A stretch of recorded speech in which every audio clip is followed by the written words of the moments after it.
이 시간 주시는 우리 하나님 말씀은 구약성경 시편 22편입니다.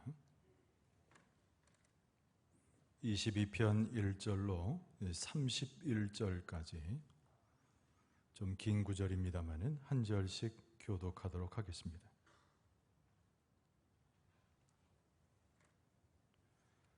일 절은 제가 읽고 2절 여러분이 교독해서 31절까지 번갈아 가면서 교독하도록 하겠습니다. 내 하나님이여 내 하나님이여 어찌 나를 버리셨나이까? 어찌 나를 멀리하여 돕지 아니하시오며 내 신음소리를 듣지 아니하시나이까?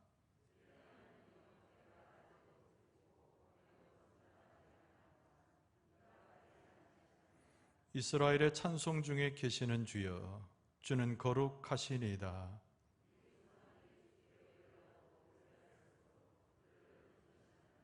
그들이 주께 부르짖어 구원을 얻고 주께 의뢰하여 수치를 당하지 아니하였나이다.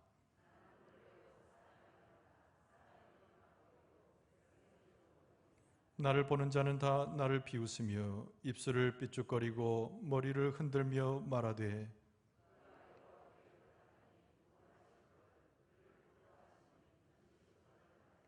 오직 주께서 나를 모태에서 나오게 하시고 내 어머니의 젖을 먹을 때에 의지하게 하셨나이다.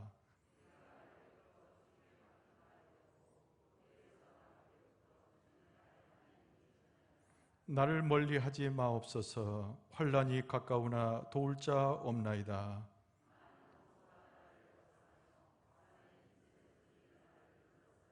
내게 그 입을 벌림이 찢으며 부르짖는 사자 같으니이다.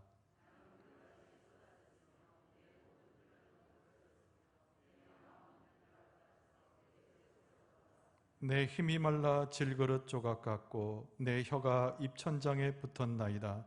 주께서 또 나를 죽음의 진토 속에 두셨나이다.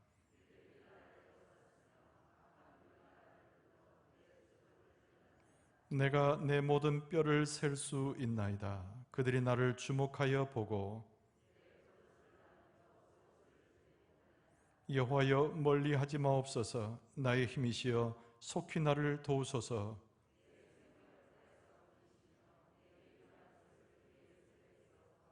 나를 사자의 입에서 구하소서. 주께서 내게 응답하시고 들소의 뿔에서 구원하셨나이다.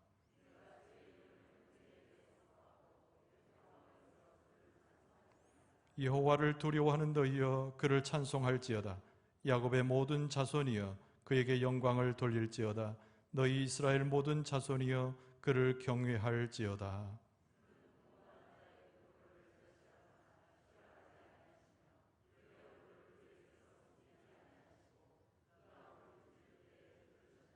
큰 회중 가운데서 나의 찬송은 주께로부터 온 것이니 주를 경외하는 자 앞에서 나의 서원을 갚으리이다.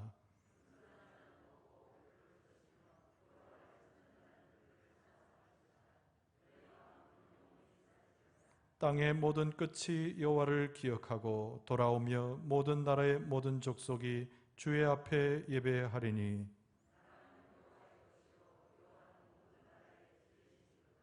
세상의 모든 풍성한 자가 먹고 경배할 것이요 진토 속으로 내려가는 자 곧 자기 영혼을 살리지 못할 자도 다 그 앞에 절하리로다. 같이 읽습니다. 와서 그의 공의를 태어날 백성에게 전하며 주께서 이를 행하셨다 할 것이로다. 아멘.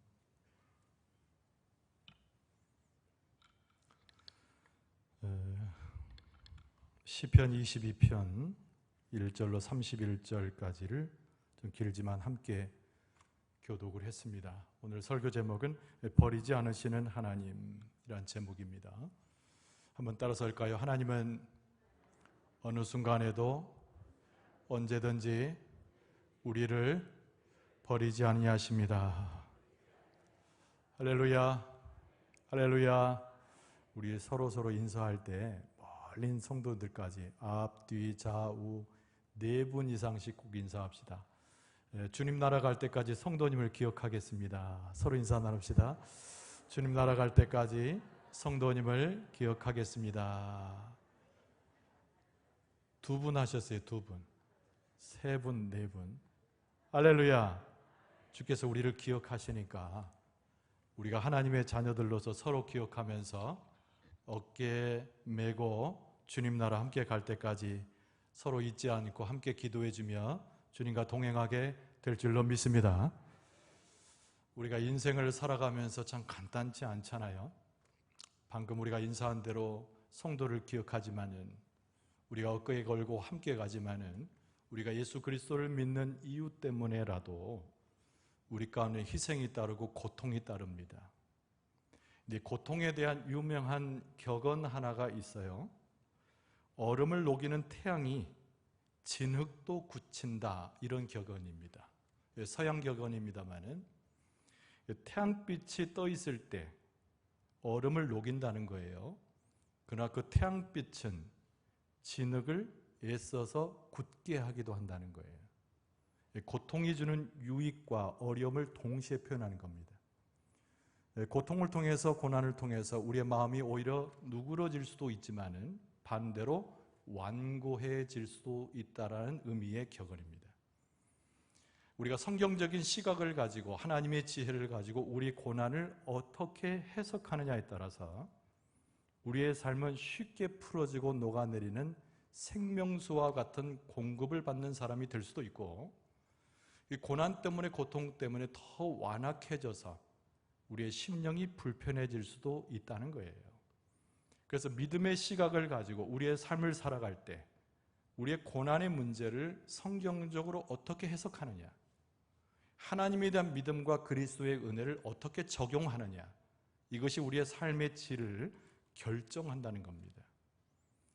오늘 본문의 말씀에 다윗은 이렇게 하나님을 부르고 있어요. 1절에 보면 내 하나님이여, 내 하나님이여, 어찌 나를 버리셨나이까? 어찌 나를 멀리하여 돕지 아니하시오며 내 신음소리를 듣지 아니하시나이까? 굉장히 다윗의 고통을 느끼게 해주잖아요. 그래서 1절의 말씀은 다윗이 참 깊은 고난에 들어가 있구나, 자기가 이겨낼 수 없는 고통 속에서 그 유명한 성군인 다윗도 헤매이고 있구나, 이것을 알 수가 있어요. 그러나 1절의 말씀은 하나님께 드리는 기도문이기 때문에 다윗은 역시 그의 영성을 가지고 이 고난의 깊이에도 불구하고 이 어려운 고통 가운데서도 하나님을 찾고 있는, 하나님께 기도하고 있는 다윗의 영성을 또 보여주는 것입니다. 우리는 하나님 앞에서 기도할 때나 그렇지 않을 때나 고통의 늪이라고 하는 곳에서 어려워할 때가 많다는 거예요.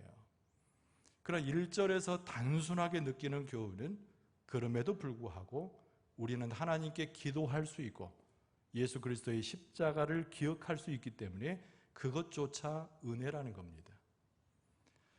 그러나 오늘 본문의 말씀의 전체적인 기조를 이루는 것은 이 다윗이 하나님 앞에 기도했더니 하나님께서 응답했다, 이런 단순한 이야기가 아니에요. 시편 22편에 나오는 이 다윗의 고난은 주변 환경에서 얻어지는 고난보다도 훨씬 더 깊게 하나님이 내게 응답하지 않으시고 하나님께서 나를 버리신 것과 같은 그 심리적 고통과 믿음의 자기 스스로의 좌절 때문에 겪는 다윗의 고통이 훨씬 크다는 것을 알 수가 있습니다. 하나님께 기도했지만은, 하나님께 부르짖었으나 침묵하시는 하나님, 다윗은 그것에 더 고통해하고 있는 거예요. 여러분, 우리의 삶 가운데서 고통을 수없이 겪지만 우리에게 더 큰 고통은 뭐냐면 하나님 앞에 기도했는데, 내 삶의 형편과 어려움을 아뢰었는데 하나님의 응답을 체험하지 못하는 것에서 우리는 깊은 상처와 고통을 크게 느끼게 됩니다. 여러분, 여기서 우리가 중요한 자세가 필요한 거예요. 그래서 오늘 본문의 말씀에 등장하는 다윗에게서 바로 그 순간에 어떻게 우리가 하나님 앞에 나아가는가에 교훈을 얻을 수 있습니다. 우리의 고통의 문제를 하나님께 아뢰을 때, 우리의 어려움들을 하나님 앞에 토로할 때, 그러나 하나님이 그 기도에 침묵하는 그 순간에 우리는 하나님에 대해서 어떻게 이해하느냐가 굉장히 중요한 거예요. 단순한 육체적 고통으로 접근할 일이 아닙니다. 관계의 어려움과 혼란 때문에 이것을 해결하려고 해서도 안 됩니다. 경제적 손실이 있고 내 삶이 망가지는 듯한 이 환경 때문에 스스로 쫓겨다녀서도 안 됩니다.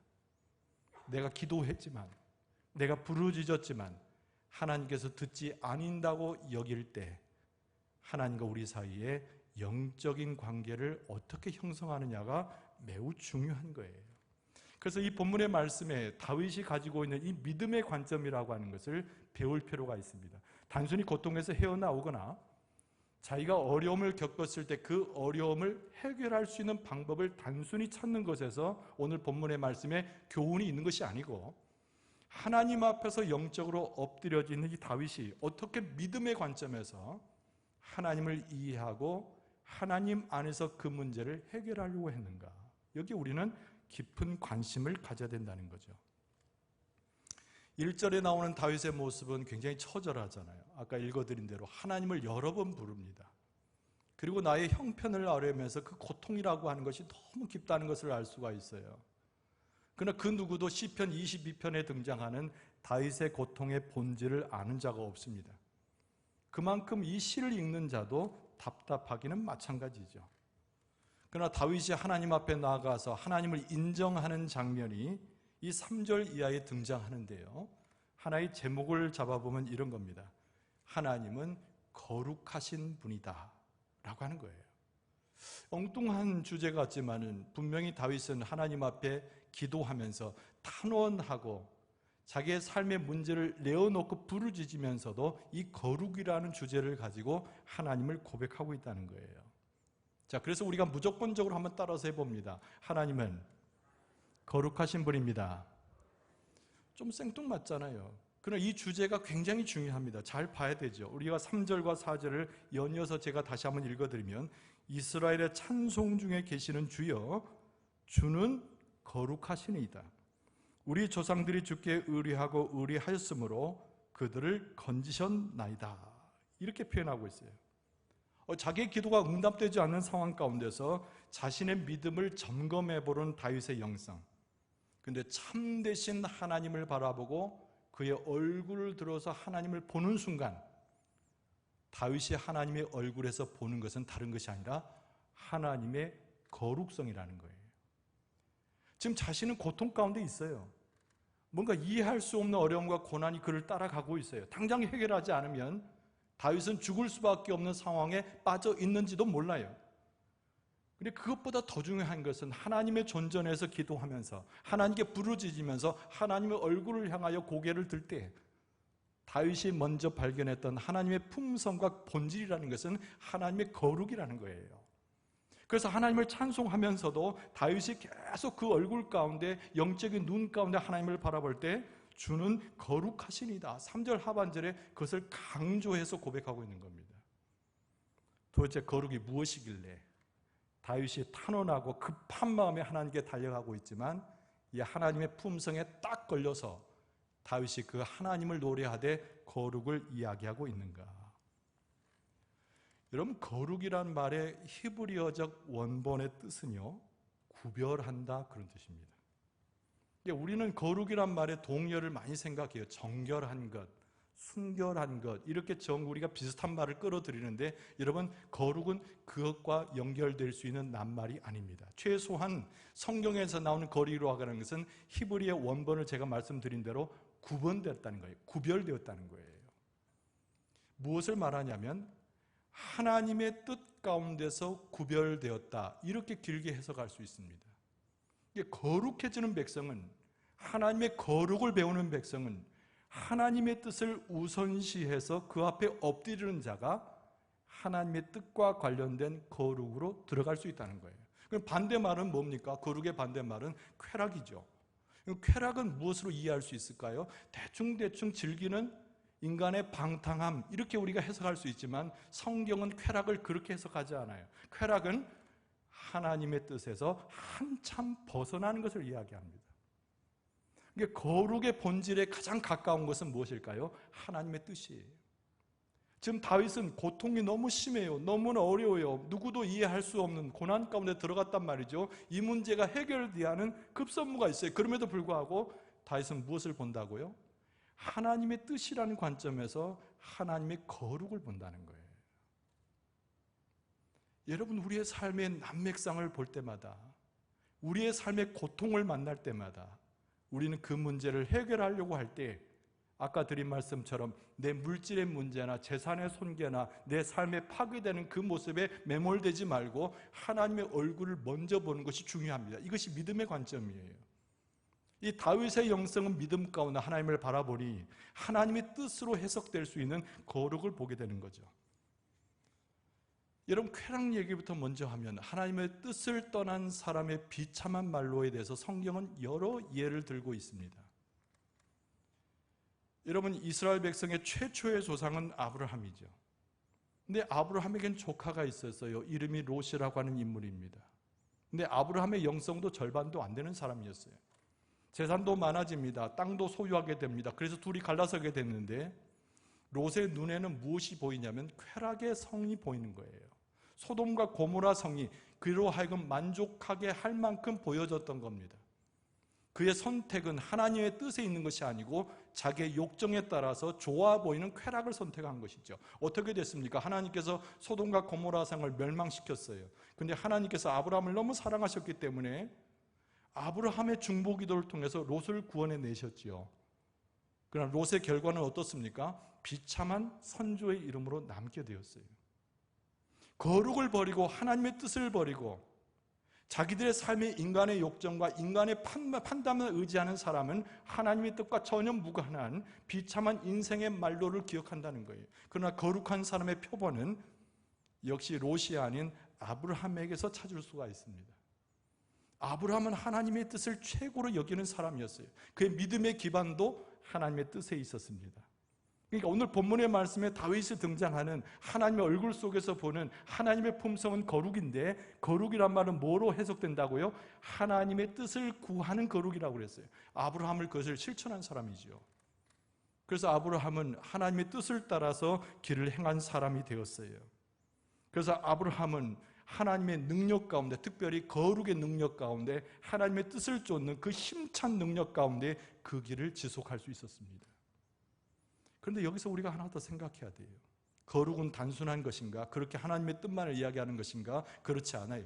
오늘 현재 다윗이 하나님 앞에 기도하고 있을 때는 문제의 해결이라고 하는 것이 당연히 응답의 내용이 되어야 될 겁니다. 거룩이라고 하는 것은 하나의 능력인 거죠. 다윗의 모든 문제를 해결할 수 있는 첫 번째 출발이 거룩이라고 하는 능력인 거예요. 근데 거룩은 어떻게 능력으로 체험되는 것인가? 세 가지를 이야기할 수 있습니다. 여러분, 첫 번째로는 하나님의 용서와 은혜를 가지고 거룩의 반대인 쾌락으로부터 구출받는 것이 바로 거룩의 능력인 거예요. 아브라함도 연약한 사람이었습니다. 거짓말에 능한 사람이었습니다. 심지어는 범죄한 사람이었습니다. 그러나 아브라함이 그 길을 걸어가고 하나님의 뜻을 좇을 수 있었던 것은 하나님의 거룩의 능력을 붙잡은 것인데, 아브라함의 모습 속에서 점점 죄악과 어둠을 다 빼앗아냈던 하나님의 거룩의 능력으로 믿음의 조상으로 설 수 있었던 거죠. 여러분, 거룩의 능력의 두 번째는 다른 것이 아니라 주님과 동역해서 승리하게 하는 능력을 이야기하는 거예요. 여러분, 다윗은 하나님 앞에서 바쁜 마음에 지금 현재 자기의 삶을 토로하고 있지요. 그러나 이것을 모든 문제를 해결할 수 있는 키는 누가 가지고 있어요? 하나님께서 가지고 계시잖아요. 그래서 하나님께서 다윗을 사랑하셔서 그의 눈으로 하여금 하나님의 거룩을 보게 하셨는데, 그 거룩의 능력이 뭐냐면 하나님과 동역해서 모든 문제를 해결할 수 있는 능력이 거룩에서 나온다는 거예요. 세 번째는 뭡니까? 자기의 삶의 마지막 마무리가 아름다운 것으로 이행될 수 있는 것이 거룩이에요. 하나님의 만약에 심판대 앞에 서서 하나님께 어떤 말씀을 듣는다면 다른 것으로 이야기하지 않으실 거예요. 네가 과연 내 뜻을 따랐느냐? 이 말을 바꿔 말하면 거룩한 그리스도인으로 하나님의 백성으로 살았느냐? 이렇게 물으실 거예요. 결국 거룩의 능력이라고 하는 것은 우리의 삶 자체가 부끄럽지만은, 연약하지만은 하나님과 함께하는 삶으로서 마지막에 아름다운 믿음의 삶으로 맞춰지게 하는 능력이 거룩인 거예요. 그래서 현재 다급하게 하나님 앞에 나간 다윗의 모습이었으나 그가 제일 먼저 하나님의 은혜로 보게 된 것은 하나님의 얼굴 속에서, 그 높은 곳에 계신 보좌에 있는 하나님의 모습 속에서 다윗은 하나님을 찬송하며 거룩을 인정하게 되었다는 겁니다. 여러분, 우리의 삶에 시시각각 다가오는 고난이 있잖아요. 너무나 어려운 일들이 많아요. 이해할 수 없고 감당할 수 없는 일들이 너무 많이 생겨납니다. 그것이 내 일이 아니고 남편 일이고 아내 일이고 자식 일이 될 때는 더 어려워져요. 그것이 교회 공동체 일이고 주변의 일일 때는 아예 손도 대지 못합니다. 그러나 그 모든 것을 해결할 수 있는 키는 하나님이 갖고 계시는데, 우리가 하나님의 거룩을 보고 그 능력을 체험하게 되면 그 거룩의 능력이 우리의 삶을 만져주고 터치해서 우리의 삶이 하나님 안에서 해결되도록 하나님의 능력과 권세로 우리를 다스리게 될 줄로 믿습니다. 그래서 우리가 하나님의 거룩을 봐야 되는 거예요. 이 세상에 볼 수 없는 하나님의 거룩을 봐야 되는 거예요. 그런데 오늘 본문의 말씀에 보면 다윗의 고민이 계속됩니다.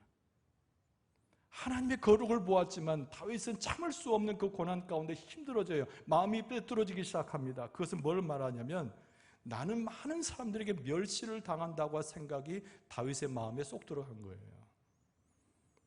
오늘 본문의 말씀 6절과 7절, 8절의 내용이 그겁니다. 나는 벌레요 사람이 아니라 사람의 비방거리요 백성의 조롱거리니다. 나를 보는 자는 다 나를 비웃으며 입술을 삐죽거리고 머리를 흔들며 말하되 그가 여호와께 의탁하니 구원하실 걸, 그를 기뻐하시니 건지실 걸, 그렇게 하나이다 하는 거예요.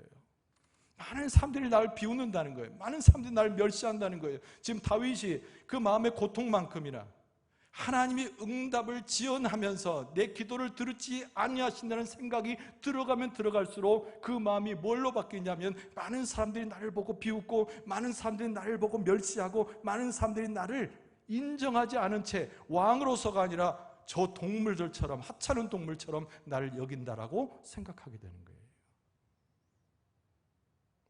이건 우리의 심령의 패배고 우리의 자존심의 패배고 하나님의 백성으로서의 패배를 이야기하는 것입니다. 그 위대한 다윗도, 그 위대한 믿음의 선조인 다윗도 우리가 이해할 수 없는 고통에 깊이 깊이 들어갔을 때 하나님의 이름을 부르고 부르짖지만은 사람들과 애호쌈을 받는 그 상황에 홀로 있고 고독한 존재로 있고 비난받는 존재로 있고 아무것도 아닌 패자의 모습을 보이기도 했다는 거죠. 여러분, 우리는 수없는 인간관계가 깨어짐을 경험하잖아요. 어떻게 보면 교회라고 하는 것은 예수 그리스도를 머리로 해서 한 지체가 돼서 유기체적으로 움직여져야 됩니다. 우리의 관계가 원활하게 될 때 하나님이 기뻐하시고 교회 공동체는 주 안에서 든든히 서갈 수 있게 되는 거예요. 근데 이 관계의 어려움이 너무 큽니다. 근데 이 관계라고 하는 것이 현실적으로 무슨 행동을 했기 때문이 사실은 아니에요. 어떤 일이 벌어져서 그 일 때문에 우리가 흩어지고 깨어졌다고 말하는 것도 정답이 아닙니다. 중요한 것은 마음속에 있는 잘못된 생각과 태도 때문에 서로의 관계가 깨어지고 우리가 하나님 앞에 있으면서도 불구하고 내가 많은 사람들 앞에서 고립되고 비난받는다고 착각하는 게 되는 거예요. 여러분, 사울과 다윗의 관계가 그러했습니다. 여러분, 어떻게 해서 인간관계가 사울과 다윗이 깨졌는가를 살펴보면서 하나님 앞에 비록 서 있어도 하나님께서 응답하지 않은 것에 대한 우리의 분노가 사람들에게 나타나는가를 알 수가 있어요. 이런 첫 번째는 뭐냐면, 이기적인 소유욕을 갖고 서로의 관계를 형성하면 그것은 얼마 가지 못해서 깨어지게 되어 있습니다. 이건 사람의 관계뿐만 아니라 하나님과 우리의 관계도 역시 마찬가지가 돼요. 사람을 사람으로 보지 못합니다. 하나님을 하나님으로 이해하지 못하는 거예요. 내 욕심대로, 내가 원하는 대로, 나의 욕정대로 그것을 채우기 위해서 사람을 만나고 하나님께 나아가기도 하는 거예요. 오래가지 못합니다. 실망시킬 때, 마음 가운데 흡족하지 않을 때 사랑관계는 깨지고 하나님과의 관계도 마찬가지로 부서지게 되어 있어요. 사울이 다윗에 대해서 그런 마음을 품은 것처럼 말입니다. 여러분, 두 번째는 뭐냐면 질투심을 가지고 하나님 앞에 서거나 인간 앞에 서면 그건 필수적으로 깨어지게 되어 있어요. 여러분 한번 생각해 보세요. 여러분 이 다윗이 어린 시절에 누구를 이겼습니까? 골리앗 장군을 이겼잖아요. 이스라엘이 엄청난 영웅으로 등극하기 시작합니다. 이름도 없었던 목동이었는데 아무것도 나타낼 수 없는 사람이었는데 어린 자였고 어리석은 자였고 별별로 없는 자였는데 골리앗을 이김으로 영웅으로 등극해요. 많은 사람들이 영웅으로 굉장히 쳐올립니다. 그런데 단 한 사람만 다윗을 정적으로 여기고 마음 가운데 질투했던 인물이 있었죠. 그 사람이 바로 사울이에요. 여러분 사울의 마지막을 우리는 알지만 그는 죽음을 면할 수 없었어요. 다윗도 사울 때문에 수많은 고난 가운데 들어가야 했습니다. 하나님의 사랑을 받았지만 더 많은 사랑을 받은 사람을 시기하고 하나님의 은혜 가운데 있지만 은혜로 여기지 못할 때 하나님과의 관계도 깨지고 사람과의 관계도 깨어질 수 있는 거예요. 세 번째 요소가 뭐냐면 분노라고 하는 겁니다. 분노의 감정을 폭발시키면은 하나님과의 관계도 끊어지고 사람과의 관계도 끊어지게 되어 있어요. 사울은 여러 번 다윗을 죽이고자 했잖아요. 창을 던지고 병사를 보냈습니다. 여러분 우리 속에 자리 잡고 있는 질투심과 서로를 혐오하는 마음은 우리의 모든 문제를 깨뜨리게 해요. 하나님 앞에서도 마찬가지입니다. 지금 다윗이 사울의 길을 가고 있는 거예요. 오늘 본문의 말씀만 놓고 보면 다윗이 사울이 걸었던 그 어리석은 길을 똑같이 걸어가고 있는 거예요. 너무나 고통스러워서 하나님 앞에 기도했는데 응답하지 않는 거예요. 너무나 힘들어서 하나님 앞에 다 토설하져 내놓는데 하나님은 전혀 어떤 응답도 보이지 않는 거예요. 하나님의 거룩을 보았지만 음성을 듣지 못하고 하나님의 거룩을 보았지만 실제적으로 행하시는 하나님의 해결의 모습을 보지 못하는 거예요. 그때 다윗이 가졌던 마음은 배반의 마음이고 다윗이 가졌던 마음은 실망의 마음이고 그리고 좌절됐던 그 마음이 변해서 수많은 사람들이 나를 비난하고 나를 강아지처럼 여기고 나를 멸시한다고 하나님 앞에 그렇게 넋두리처럼 이야기하는 것이죠. 그러나 오늘 본문의 말씀은 다윗이 그런 모습에 있다라고 우리에게 고발하고 있는 것이 아닙니다. 다윗은 그런 가운데도 하나님의 은혜를 입어서 하나님에 대한 신앙을 포기하지 않았다는 거예요. 여러분 이것이 굉장히 중요합니다. 이것이 다윗의 영성이에요. 여러분 우리는 어떤 순간에 들어가도 억울하다 싶을 때에도 비난받는다 싶을 때도 죽게 되었다 싶을 때에도 우리는 하나님 앞에 서서 하나님에 대한 신앙을 포기하지 않은 하나님의 백성의 모습을 견지하게 될 줄로 믿습니다. 그래서 다윗이 하나님 앞에 다시 노래를 하기 시작해요. 그 19절 말씀입니다. 여호와여 멀리하지 마옵소서 나의 힘이시여 속히 나를 도우소서 이렇게 고백하는 거죠. 그래서 두 번째로 생각할 수 있는 주제가 하나님은 나의 도움이 되신다는 거예요. 여러분 이 말씀을 힘있게 한번 따라서 봅시다. 자, 따라서 봅시다. 하나님은 나의 영원한 도움이 되십니다. 믿습니까? 여기에 대한 철저한 고백이 필요해요. 이 다윗의 영성은 어려서부터 체계적으로 올라온 깊이 있는 영성이었던 것으로 보입니다. 어떤 환란이 있어도 잠깐 흔들릴 수 있어요. 하나님의 응답이 늦어져서 원망 섞인 얘기를 할 수도 있어요. 그러나 다윗은 이 순간에 하나님을 절대적으로 포기하지 않죠. 하나님은 나의 도움이시라는 거죠. 하나님께서 내게 행하셨던 것을 생각해보고 지금 하나님 앞에 내가 서 있을 때 하나님이 나의 유일한 소망이 되신다라고 다윗은 고백할 수 있었던 것입니다.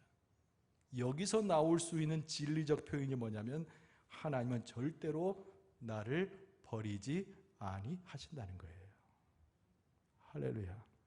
그러니까 내가 하나님을 절대 포기할 수 없어요. 내 심령이 찢겨지고 억울함을 만나서 고통에 쌓이고 많은 사람들이 나를 유혹하고 내가 벌레 같은 모습으로 떨어졌을지라도 내가 하나님을 신뢰하고 믿음을 포기하지 않으니 하나님은 나의 도움이신데 어떤 순간에도 어떤 경우에도 하나님은 나를 절대로 버리지 아니하신다는 거예요. 이거를 바꿔 말하면 나를 구원하시는 하나님 이렇게도 이해할 수 있겠죠.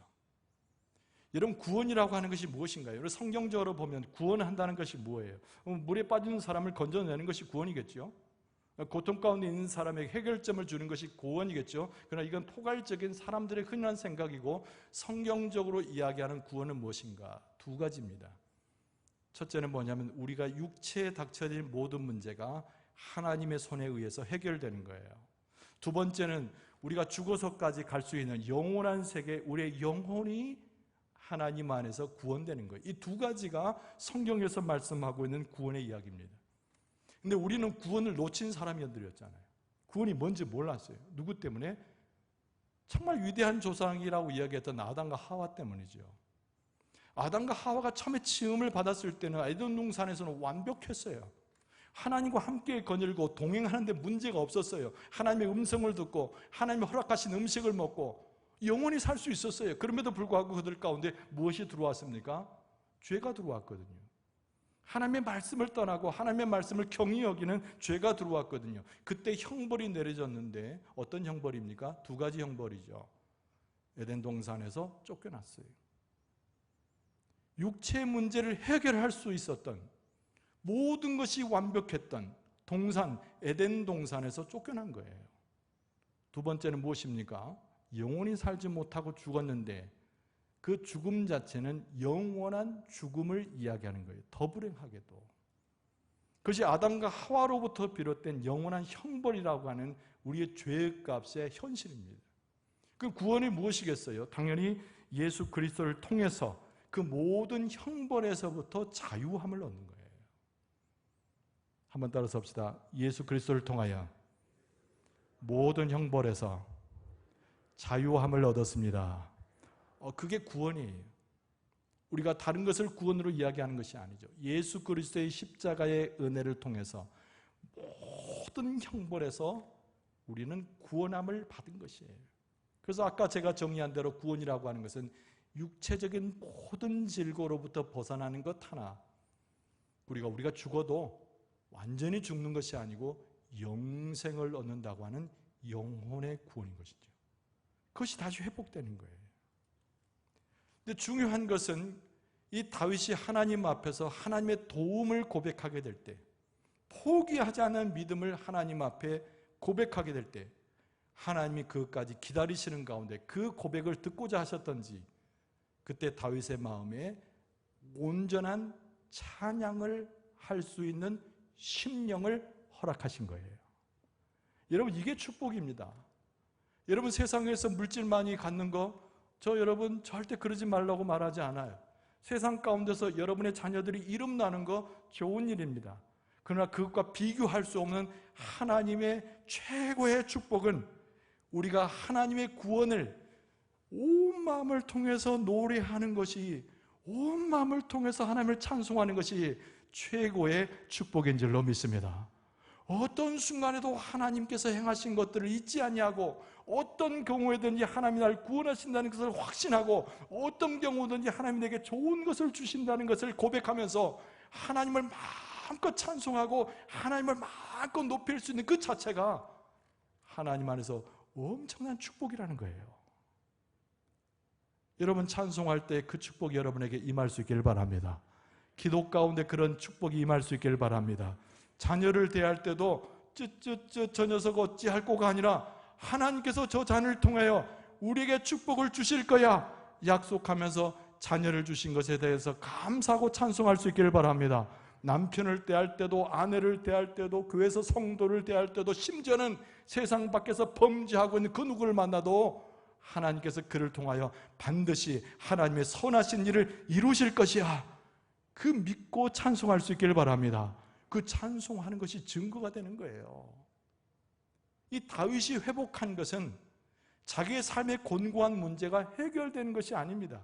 자기의 삶의 고난의 문제가 실타래처럼 풀려나가는 것이 아니라 그가 회복한 것은 하나님을 향하여 전적으로 찬송할 수 있는 그의 마음이 회복된 거예요. 그래서 오늘 본문의 말씀 가운데도 하나님의 역사를 노래하면서, 하나님의 놀라운 은혜를 노래하면서 하나님의 역사를 보여주고 있는데, 제가 다른 곳에서 하나의 다윗의 고백을 찾아봐요. 사무엘하 22장 2절 이하에 보면은 이르되 여호와는 나의 반석이시요 나의 요새시요 나를 위하여 나를 건지시는 자시요 내가 피할 나의 반석의 하나님이시요 나의 방패시요 나의 구원의 뿌리시요 나의 높은 망대시요 그에게 피할 나의 피난처시요 나의 구원자시라 나를 폭력에서 영원히 구원하셨도다. 할렐루야. 이게 사무엘하도 나오지만 시편에도 나오잖아요. 다윗이 회복한 것은 찬송의 은혜를 회복한 거예요. 다윗이 회복한 것은 하나님과의 관계 가운데 믿음을 회복하는 거예요. 다윗이 회복하는 것은 하나님의 축복이 무엇인지를 깨닫고 하나님을 높여드리는 것이에요. 그래서 오늘 22절 말씀에 보면은 정확한 찬송의 시가 나오죠. 내가 주의 이름을 형제에게 선포하고 회중 가운데서 주를 찬송하리이다. 할렐루야. 요 22절의 찬송이 여러분과 저의 찬송이 될 수 있기를 바랍니다. 아까 우리 좀 칭찬했지만 찬양팀 보니까 굉장히 은혜를 받았어요. 할렐루야. 뭐 일어나라고 해서 많이 귀찮으셨죠? 아니에요? 아까 일어나서 찬송하니까 더 큰 은혜가 되더라고. 하나님께서 우리 교회에 영적인 비전을 주시고 축복의 비전을 주시고 찬양팀으로 하여금 먼저 찬양케 하신 것은 하나님께서 우리의 그릇을 크게 하시고 깨끗하게 하셔가지고 하늘나라의 축복을 담으려고 하는 하나님의 놀라운 축복의 징조요 시작인 줄로 믿습니다. 다윗이 회복한 것이 찬송이었다니까요. 나를 버리지 아니하시는 하나님, 내게 응답하시는 하나님, 언제라도 하나님의 역사를 내가 신뢰합니다라고 하는 다윗의 찬송이 살아났다는 거예요. 그래서 24절 말씀에도 보면 그는 곤고한 자의 곤고를 멸시하거나 싫어하지 아니하시며 그의 얼굴을 그에게서 숨기지 아니하시고 그가 울부짖을 때에 들으셨도다. 할렐루야. 주께서 우리를 얼마나 사랑하시며 우리를 불쌍히 여기시고 우리의 찬송 가운데 하나님께서 임재하셔서 우리를 다스려 주시는가. 여러분, 이런 놀라운 은혜의 회복이 여러분과 저에게 충만할 수 있기를 바랍니다.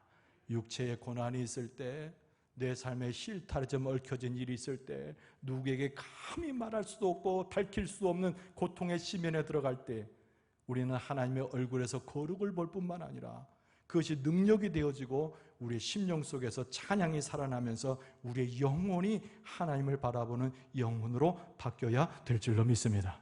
그런 축복을 주실 줄로 믿습니다. 사모하는 자에게 채워주실 줄로 믿습니다. 하나님이 멀리 보이면, 내게 있어서 하나님이 너무 떨어져 있어서 멀리 보이면 우리는 세 가지 낱말을 기억해야 됩니다. 내 기도를 반드시 들으시는 하나님, 지금도 나를 잊지 아니하시고 나를 돌보시는 하나님, 그리고 나를 구원하시는 하나님. 이 세 가지 낱말을 기억할 수 있어야 돼요. 조지 맥도날드라고 하는 영국 작가가 유명한 말을 했어요. 겨울의 모든 것이 차가워 보이지만 태양은 우리를 버리지 않는다. 하나님께서 잠시 동안 떠나버린 데는 그만한 이유가 있는데 그중 하나는 우리가 하나님 없이는 아무것도 할 수 없다는 것을 배울 수 있게 하신다. 이렇게 얘기를 했어요. 태양빛이 왜 내게 비추지 않는가? 원망하지 말아야 돼요. 하나님은 오히려 오래 참으시고 기다리시면서 우리로 하여금 하나님 없이는 아무것도 할 수 없음을 고백하도록 우리의 입술을 주장하고 계신다는 거예요. 찬송해야 됩니다. 믿음을 고백해야 되는 거예요. 하나님께 더 가까이 나아갈 수 있어야 되는 거예요. 우리를 버리지 아니하시는 그 하나님께서 우리를 품어주시고 축복해 주시고 사랑한다고 말씀하시고 우리의 모든 문제를 해결해 주실 줄로 믿습니다. 고난 중에 주님을 바라보면서 소망하시고 믿음으로 의지해서 승리하는 믿음의 삶을 살아갈 수 있는 여러분과 저의 모습 될 수 있기를 주의 이름으로 축원합니다.